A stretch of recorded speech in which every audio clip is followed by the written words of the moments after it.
So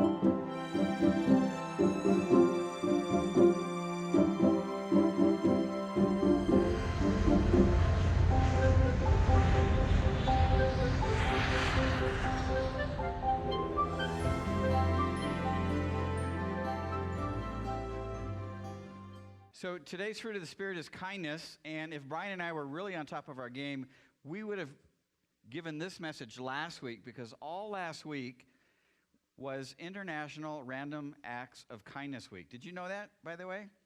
You were probably too busy doing random acts of kindness to realize that it was going on anyways, and if you look at this, this is the randomactofkindness.com website, where you can actually find a lot of useful information on the personal benefits and implementation of kindness, because evidently research clearly shows that being kind is actually good for our health. Did you know that? In fact, Proverbs 11:17 declared a few thousand years before this website was ever created that those who are kind benefit themselves, which I think is a pretty cool verse. And so here's just a few of the benefits from their website that you can expect to experience if you are kind. Number one, kindness decreases stress.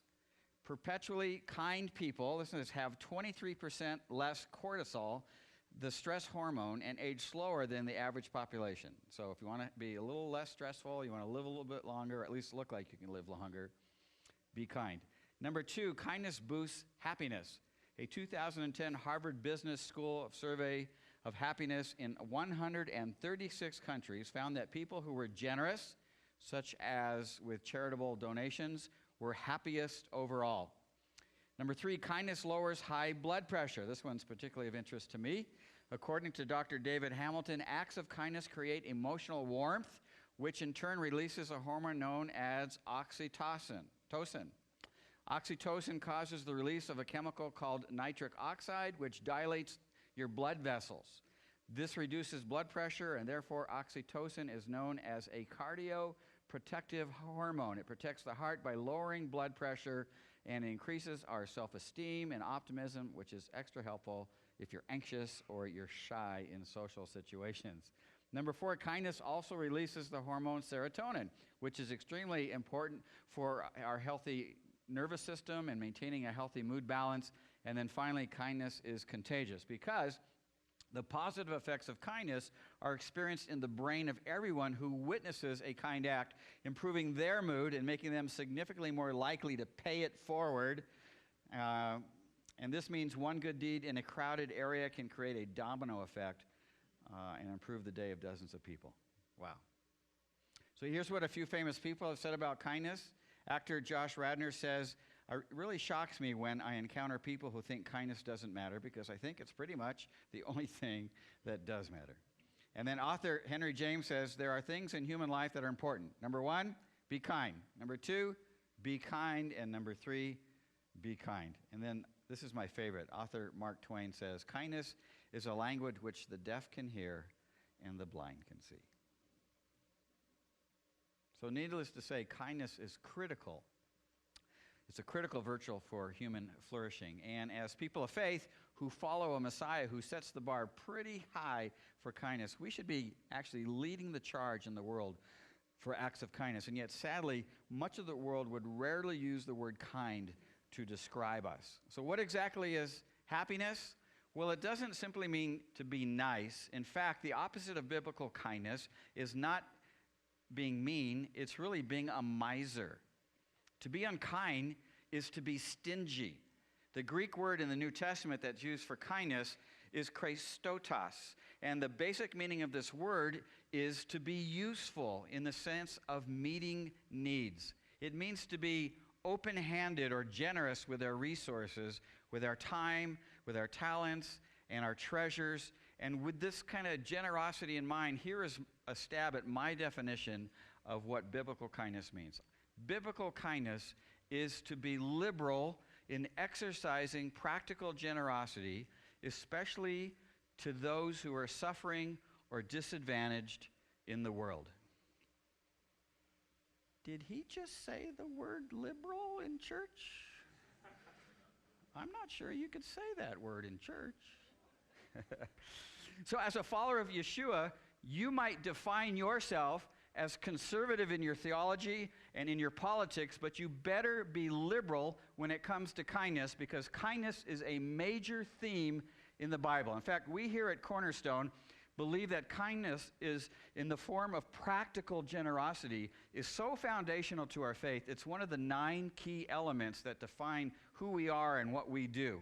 And if you don't know, you should know that 10% of everything that people give to Cornerstone, all of your donations go directly, 10% of it goes directly to liberally exercising practical generosity, both here locally and around the world. That currently represents over $120,000 a year from this little congregation, and that doesn't include the thousands of dollars more each year, because practical generosity is built into most of our individual budgets as well, or the special fundraising, annual fundraising projects that we do, like Advent giving at the end of the year, the red letter envelope, that are outside of our annual budget, but are also designed to help those who are suffering or disadvantaged in the world.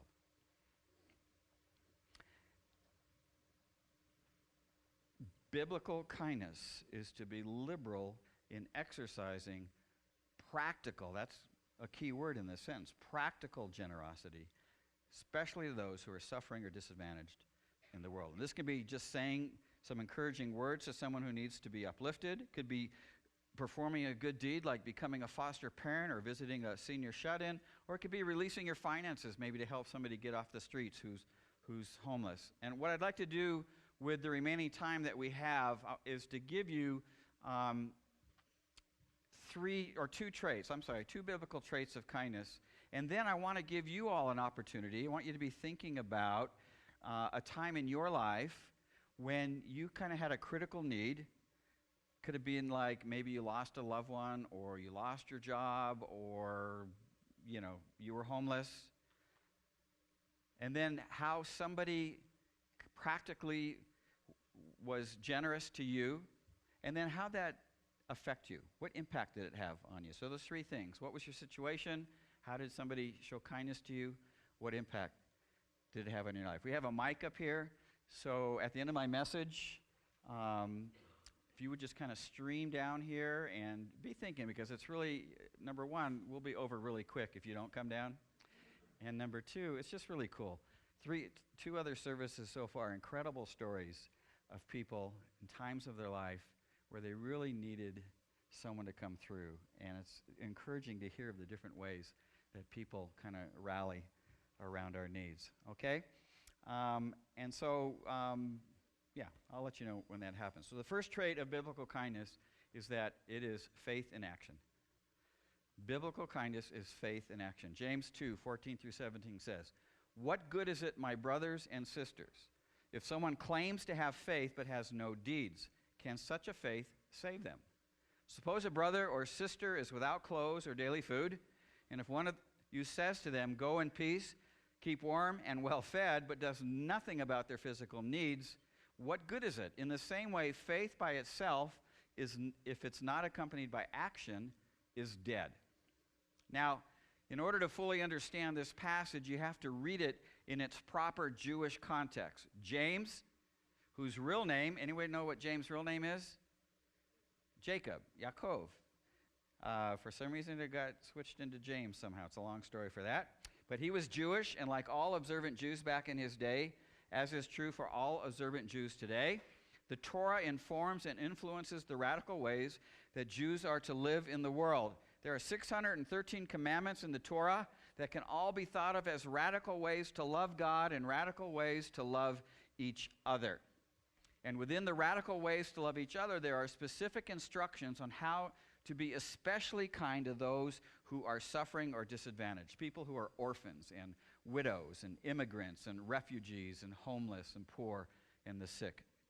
Kindness in the form of liberally exercising practical generosity to those who are suffering or disadvantaged is so fundamental to the Jewish faith that we Jews even have a word for it, tzedakah, which is typically translated as charity, but it really comes from the word righteous. Why? Because being kind to those who are suffering or disadvantaged is the right or the righteous thing to do. Not because there's another agenda attached to it, just because it is the right thing to do to be kind to those who are suffering or disadvantaged. Period. And since Christianity has Jewish roots, tzedakah continued to be a foundational part of the early church, which is why they immediately started a food distribution system for widows, and it's why Rabbi Saul, the Apostle Paul, took a weekly collection for those suffering in Jerusalem. But over time, as more and more non-Jews began to come to faith in Jesus who were not familiar with the radical teachings of the Torah, James wanted to make sure that the concept of tzedakah continued, and so he makes the point that here in this passage that real faith works. And the type of work that faith performs is liberally exercising practical generosity to those who are suffering or disadvantaged. And the Bible makes it clear, we are saved by grace through faith, not by works, period. You cannot add anything to it, but it also makes it clear that a faith that doesn't end up working is really no faith at all. Think of it this way. If you want to be a swimmer, but all you do is jump into the swimming pool and you never move your arms and legs, are you a swimmer? If you want to be a driver, and you jump into the front seat of a car, but you never turn on the ignition or accelerate the gas pedal, are you a driver? No, because drivers drive. So if you're a person of faith and all you do is maybe sit in an auditorium for about an hour and 15 minutes a week, but you never exercise practical generosity to those who are suffering and disadvantaged, are you really a person of faith? No, because faith works. And I don't think James is saying this to he's not trying to be judgmental or mean-spirited. I think he's saying this to be motivational. He wants us to have a faith that's alive, not a faith that's dead. And since being kind to those who are suffering and disadvantaged is a huge deal to God and a major theme in the Bible, it should be a huge deal and a major theme in our lives as well. Kindness is faith in action. It is liberally exercising practical generosity to those who are suffering or disadvantaged in the world. The second trait of biblical kindness is that it doesn't discriminate. Jesus said in Matthew chapter 5, verse 45 and 48, that God causes his sun to rise on the evil and the good, and he sends rain on the righteous and the unrighteous. And if you love those who love you, what reward will you get? Are you even the tax collectors are doing that. And if you greet only your own people, what are you doing more than others? Do not even the pagans do that? And then he ends it by saying, be perfect, therefore, as your heavenly Father is perfect. Now, I suppose, if you think about it, God could have worked it out that the sun only shines and the rain only falls on those who are kind, and that those who are unkind live in perpetual darkness and drought. It'd be kind of awkward, especially walking down Pearl Street together. But he could do it. And the reason why God didn't work it out that way is because God doesn't discriminate. God's love is not based on who's good and who's bad, because then none of us would ever receive his love, since we all fall short of God's standard for being good. He sets the standard for what's good. But what's really cool about this passage, get this, okay, is that it gives us one way that we can be perfect like God is perfect, and that way is to not discriminate in being kind. Now let me connect this passage to another familiar passage in the Bible. In Matthew chapter 19, we read the story about a very wealthy young man who comes to Jesus and asks, what good thing must I do to get eternal life? And so Rabbi Jesus says, well, you know the Torah. Don't kill anybody. Don't commit adultery. Don't steal. Honor your mother and father. Love your neighbor as yourself. And so the rich young man says, well, I've done all these my entire life, but what do I still lack? And so intuitively, this guy knows that something is missing in his life. He's a good man. He's been a good man all his life. But he's probably been very self-focused on building wealth and security And so he's obviously at a point where he's realizing maybe somewhere along the way my faith got off track. And so listen to what Jesus says to him. Connect it back to this passage we just read in Matthew chapter 5. Be perfect as your heavenly Father is perfect, meaning God doesn't discriminate against anyone, neither should we. So he says to the rich young ruler in Matthew chapter 19, verse 21, if you want to be perfect, go sell your possessions and give to the poor. And then you'll have treasures in heaven. Then come follow me. And it says when he heard this, he went away sad because he had great wealth. And don't make the mistake of thinking here that Jesus is targeting wealth as the problem, because the real problem is this man's heart. Jesus said something very similar when he sent out his disciples. He said in Luke chapter 12, verse 33, sell your possessions and give to the poor. See how that's the same thing? Provide purses for yourself that will not wear out, a treasure in heaven that will never fail, where no thief comes near and no moth destroys, for where your treasure is, there your heart will be also. Again, it's a heart problem, right? And in the case of the rich young man, his heart was focused on wealth building and security, not caring for those who were suffering and disadvantaged. He was building treasures on earth, not in heaven. You see, biblical kindness, get this, biblical kindness is about valuing all human life. It's about treating all human life as precious, regardless of a person's religion or ethnicity or gender or color or even their behavior. And if you think about it, for many of us, our home is our most valuable possession. Well, our kids are our most valuable possession, but materially speaking, our home is our most valuable possession. And we typically have no problem investing a lot of time and energy and money in fixing it up. We invest in furniture and carpeting and window treatments and landscaping, and we fix anything that breaks. There's really no limit to how much time and energy and money we will invest into our home, because our home is precious to us. We value it. We might even own a lawnmower that we keep in the garage, and we might sharpen the blades, give it a tune-up now and then, but that's going to be about all we do, because we just don't value our lawnmower as much as we do our house.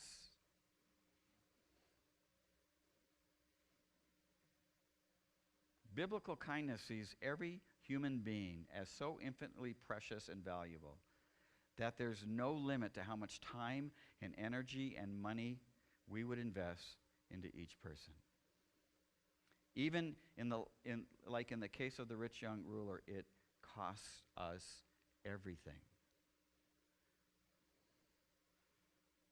Because isn't that what it cost God? To demonstrate to us how valuable and precious we are to Him? We are so valuable and so precious to God that He invested everything He had in order to rescue us from our spiritual poverty. Everything.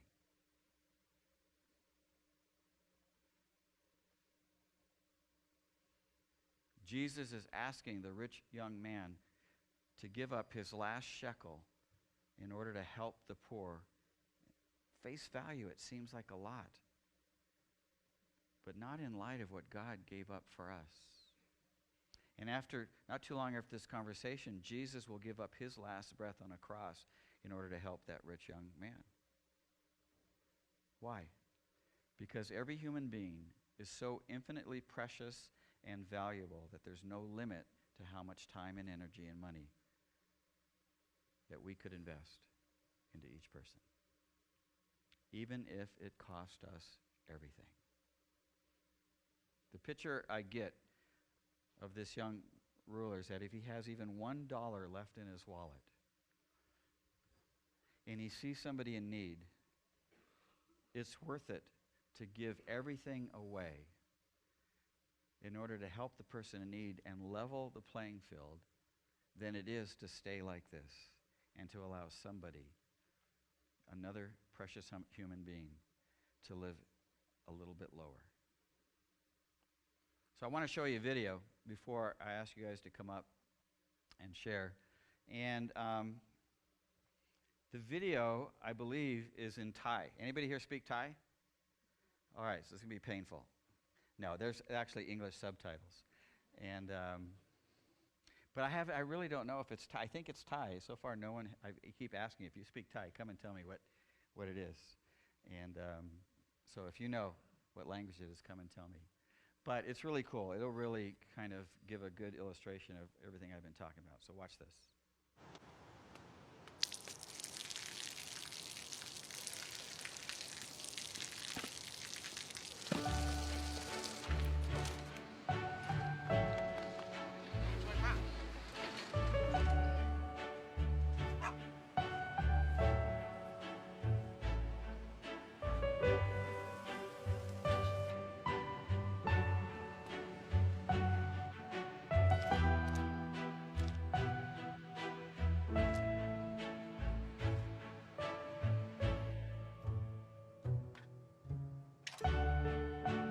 เขาจะได้อะไรถ้าเขาทำแบบนี้ทุกวัน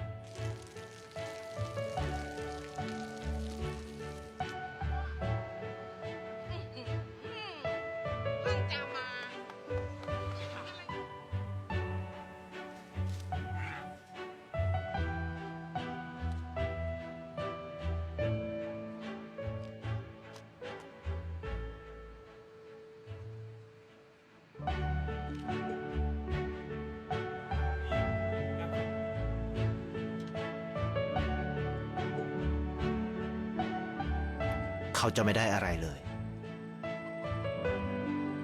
ไม่ได้รวยขึ้นไม่ได้ออกทีวีไม่มีใครรู้จักไม่ได้มีชื่อเสียงที่มากขึ้น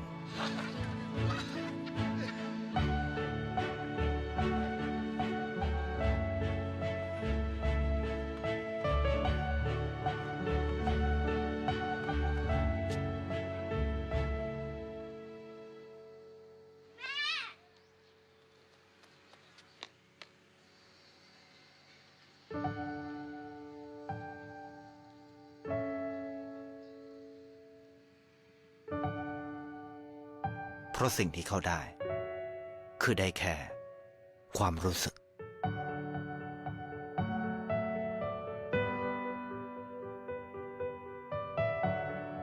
ได้เห็นความสุข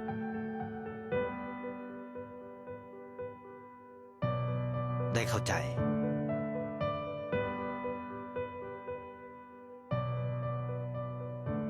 ได้ความรักได้ในสิ่งที่เงินซื้อไม่ได้ได้โลกที่สวยงามกว่าเดิม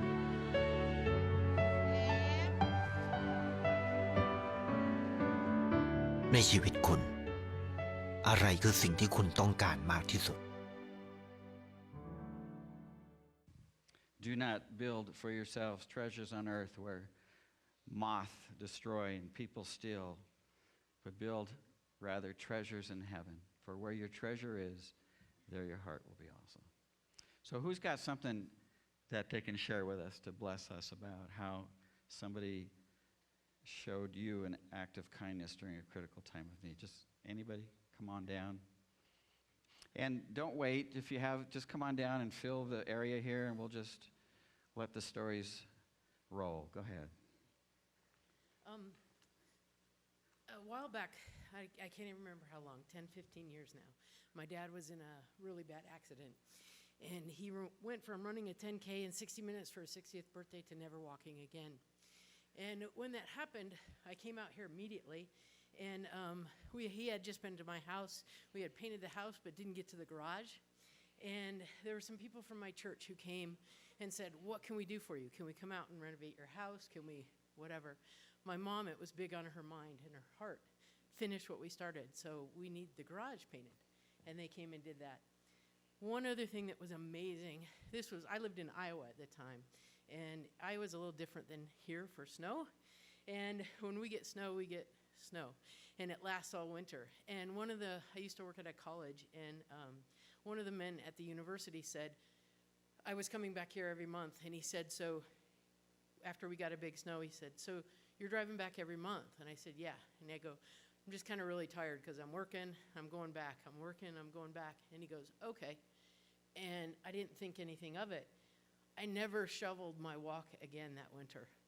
He would drive over with the skid loader and shovel the walk in the driveway. And by the end of that winter, the snow was like over my one-story house. So the pile, and it was amazing. It Wait, was one more a thing. huge gift.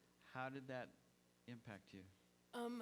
It made me just very grateful for the family of God and for people coming alongside and doing whatever they could.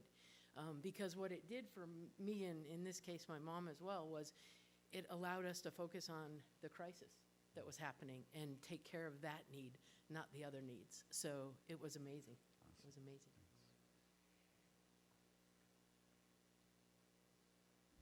A few years ago, I was limping and using a cane to come down this aisle. And a good friend of mine in this church, who's a doctor, I went to him and said, you know, I can't walk to the store anymore. Can I get a handicap sticker? And he said, no, I'll come and look at you. You come to my office, and then I'll see what we can do. And I said, great. So I went into his office, and I walked down the hallway, and he said, stop. Let's go do an x-ray. And he took me in, and he gave me an x-ray, and he saw that my hips had degenerated to almost nothing. Miracles happened, and I was able to get the surgeries, and I had both hips replaced within 4 months of each other. And today, man, I can run. But it was his kindness to notice the problem, and that changed my life.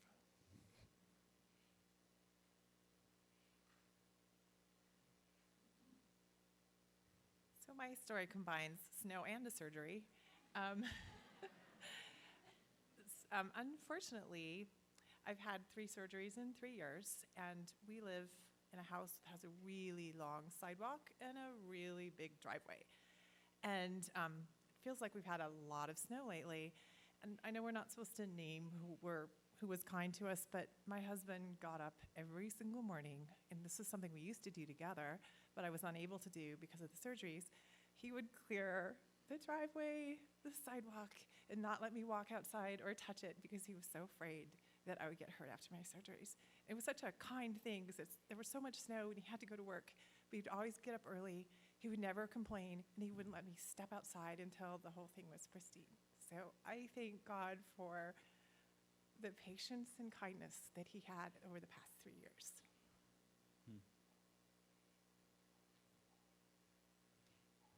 There was a time when I was really struggling to establish myself, like try to find a career. And I was going from like sales job to sales job, and nothing was really working for me. And I had a mentor who kind of brought me in, and he was spiritual mentor and business mentor. He taught me a lot about giving. He taught me a lot about like practical faith. But he also helped me. He opened doors for me that I couldn't open on my own because he knew people who were CEOs and he knew these business owners. And he opened the door for me to have a career that I probably would not have been able to get on my own, or it would have took me a lot of time and a lot of hard work. He also taught me, one of the biggest things that he did was he believed in me. And it helped me to believe in myself. It helped me to believe that I can have success and that I will have success. And he helped show me my talents, my gifts, and my abilities. And he didn't just do it for me. He did it for a lot of kids. He would go to this drug treatment center every Sunday. Sometimes these kids wouldn't have a place to go. Either it was a negative environment or their parents were in jail, et cetera, et cetera. He would take them in, and he would give them careers. Not only that, he'd give them a safe place to stay, like with his family. These are kids from drug treatment center, and he would mentor these young men and give them careers that, provide for their family, car, house, things like that. And so I'd have to say he completely changed my life.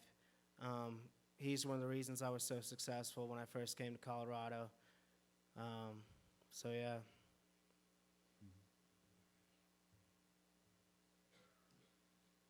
Alrighty.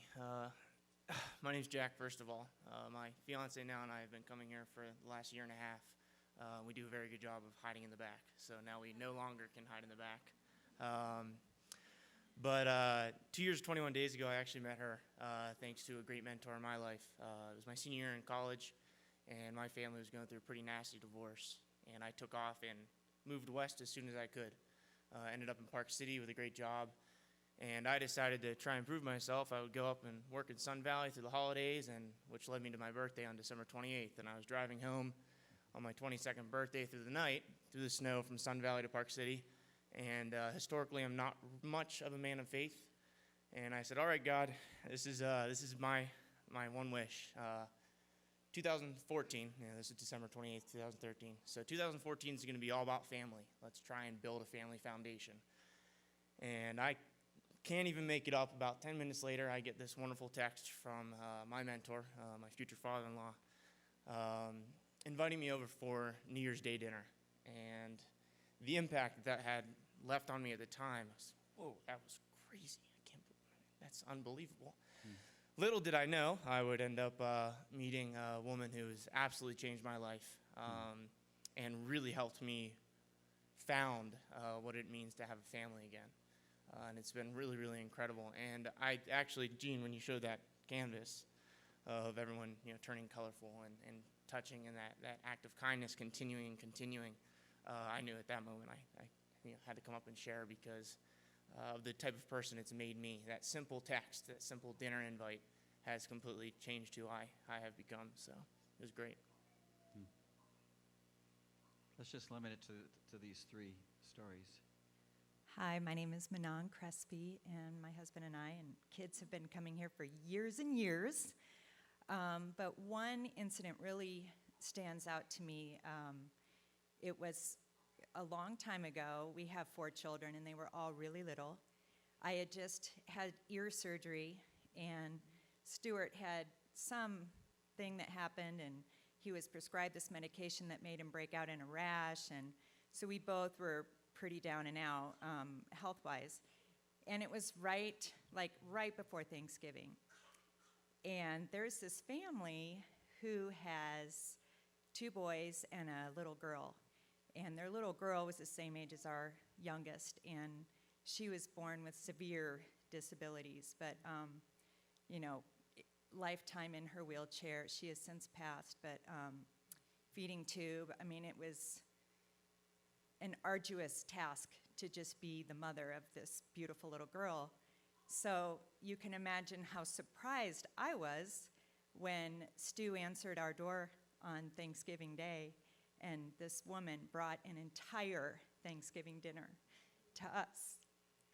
So that will always stay with me. It was such a sacrifice on her part.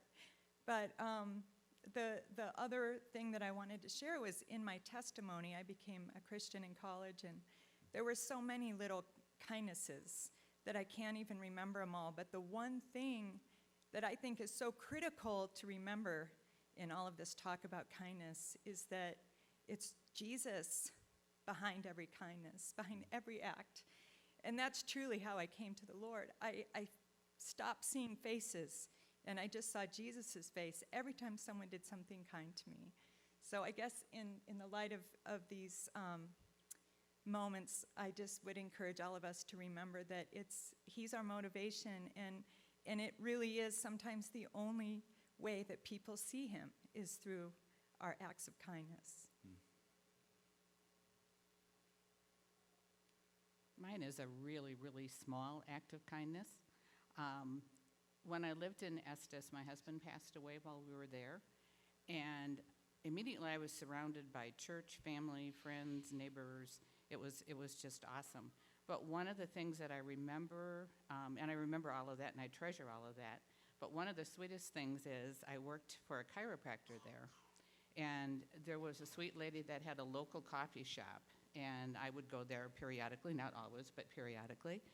And she came into the office, she was one of our patients, and she brought me a gift card to her place and said, I just want you to, come on in. She said, there's always somebody there that you know. And it was just a little thing, but it was just a huge blessing. So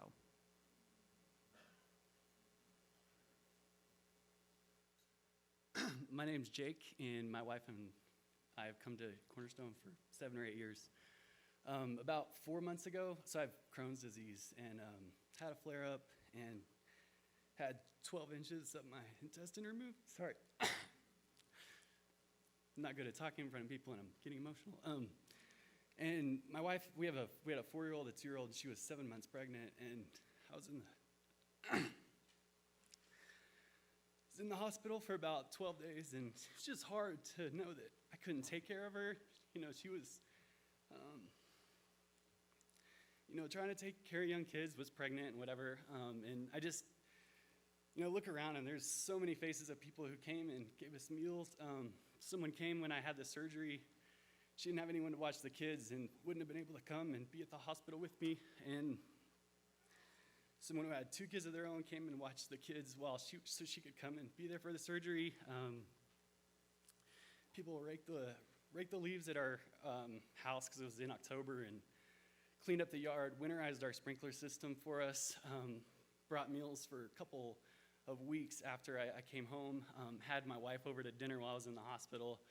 And I just feeling like I'm part of a community, knowing people loved us. I mean, it meant so much to us. And yeah, it was awesome. Didn't mean to get all choked up, but. I love it. All right, this really is the last of the last one, yeah. So I'll try to close well. Tell everybody your name. You have the coolest name, so. Oh, hey, I'm Nico. Nice to meet you guys. This is my 3rd time here, so it's a fabulous family to be joining. And I just wanted to share that back when I was in undergrad, I was just moving into a new place, new city, new everything, and there was a grad student who, at the drop of the hat, decided to take me in and help me out. And it all started, I think, the second day I met him. I was looking for someone to help me go buy wood to build a bed, and he's like, "Oh yeah, I'll go with you." And we ended up taking, I think, 8 hours on a Saturday, and he just gave me his entire day, and that was the start of a wonderful friendship in which over the course of 4 years, he was my mentor. He would give up anything he was doing, no matter how important his research was. Sometimes he'd be like flying to India the next day to go give a presentation, and he was like, "Nah, that's all right, I have time for you, let's talk." And that kind of generosity just blew me away and continues to blow me away. So praise Jesus for that.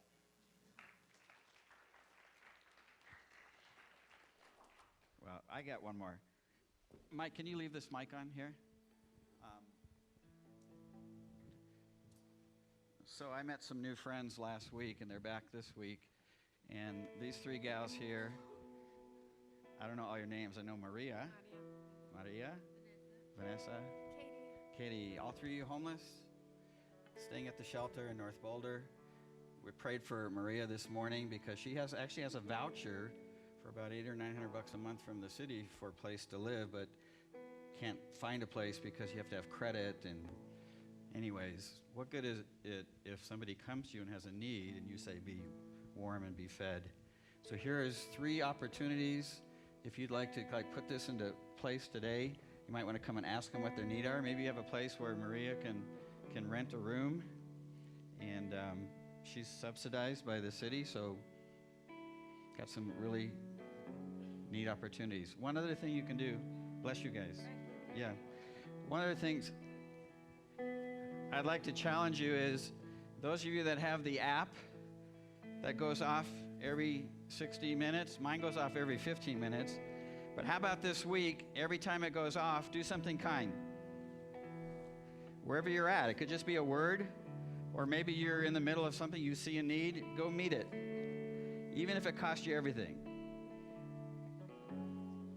If you have $1 more left in your wallet and you see a need and you don't meet it,